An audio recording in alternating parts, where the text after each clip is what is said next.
Alors sachez qu'on a glissé une petite caméra dans les vestiaires d'Oyonnax. Je vous propose d'aller faire un tour justement dans ces vestiaires juste avant le début de la rencontre. Déplace. Tout le temps, soutien extérieur, tout le temps. On ne peut pas se faire prendre sur le crochet. Je dois avoir plus de joueurs dans l'équipe nationale.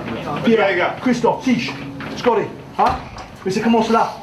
Et ce joueur que j'ai déjà fait, hein? Benji, Figuet, il faut que tu montres le schéma. Hein? Et ça commence là. Ça, c'est un test match. Donc, plus de nous. Hein? Plus de nous. Allez, C'est un test match qui commence en force pour les Toulousains avec des ballons de portée dont ils abusent durant les 10 premières minutes. Ils vont en accumuler 4 ou 5. Du coup, les Oyonnaxiens se retrouvent régulièrement à la faute, ce qui permet à Jean-Pascal Barak, titulaire à l'ouverture, de passer les 3 premiers points de ce match. 3-0 en faveur de Toulouse en début de rencontre. Des ballons de portée qui provoquent beaucoup de fautes de la part d'Oyonnax. Du coup, c'est Joel Abd qui prend un carton jaune et Oyonnax qui se retrouve en infériorité numérique pendant 10 minutes. Mais pendant ces 10 minutes, ils ne vont encaisser que 3 petits points. C'est donc Toulouse qui mène 6-0. Et la plus belle occasion de cette première période, elle est finalement à l'avantage d'Oyonnax avec ce coup de pied à suivre de Silvertian qui va peut-être récupérer ce ballon, mais il est devancé in extremis par Yves Dongui qui sauve son équipe sur cette action. C'était la plus belle action de cette première période. Elle est en faveur d'Oyonnax. Christophe Furios, le directeur sportif d'Oyonnax, qui nous confie avant le match que pour faire un coup à Toulouse, c'était pas un doublon qu'il fallait, mais il fallait inventer un triplon pour essayer de faire quelque chose en terre toulousaine. Surtout que Jean-Pascal Barak va passer 3 points supplémentaires pour porter le score à 9-0 en faveur de Toulouse. Du côté d'Oyonnax, Ourda Payeta n'a pas été très adroit durant le premier acte, seulement 1 sur 3, une pénalité sur la sirène qui permet à Oyonnax de revenir à 9-3. Oyonnax qui n'a que 6 points de retard. Retour dans les vestiaires d'Oyonnax. On n'avance pas si on les avance.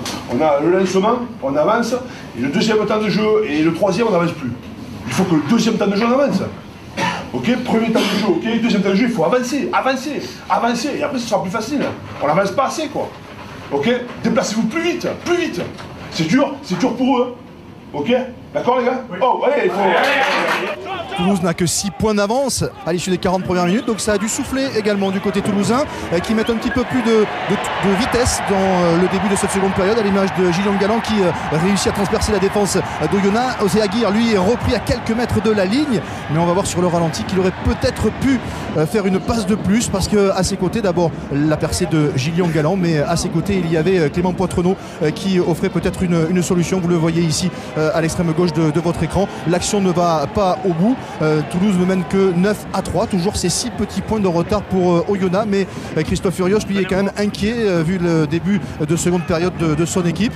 Cela dit, petit à petit, les Oyonnaxiens remettent la main sur le ballon et se réinstallent dans la moitié de terrain des Toulousains avec ce ballon en faveur d'Oyonnax qui est sorti par Ourda Payeta qui allonge sa passe jusqu'à Kodjo qui essaie un cadrage débordement. Finalement il joue au pied, mais le premier sur ce ballon c'est Sébastien Bézi qui sauve son équipe. Les Oyonnaxiens qui essaient de profiter de leurs quelques munitions. Guinoves n'est pas forcément complètement rassuré. Le public de Toulouse qui entame une hola, alors c'est soit pour se réchauffer, soit c'est ironique. Toujours est-il que ça va booster un petit peu les Toulousains. On est quasiment dans la fin de cette rencontre. Il reste 5-6 minutes à jouer. Toulouse, elle n'a toujours que ses 6 petits points d'avance, 9-3 toujours face à Oyonnax. Et ils sont juste devant la ligne d'en-but des Oyonnaxiens avec Galland qui est stoppé à 1 mètre de la ligne. Mais le ballon est toujours en faveur des Toulousains qui n'arrivent pas à trouver la solution face à la défense d'Oyonnax qui s'accroche, qui ne lâche rien durant cette rencontre comme depuis le début de la saison d'ailleurs.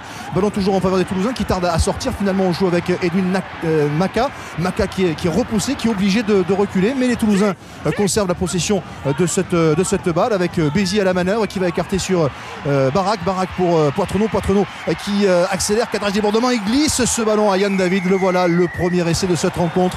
Il aura fallu attendre 74 minutes pour voir les Toulousains trouver enfin la faille dans la défense d'Oyonnax, et c'est Yann David qui va marquer le premier et le seul essai de cette rencontre.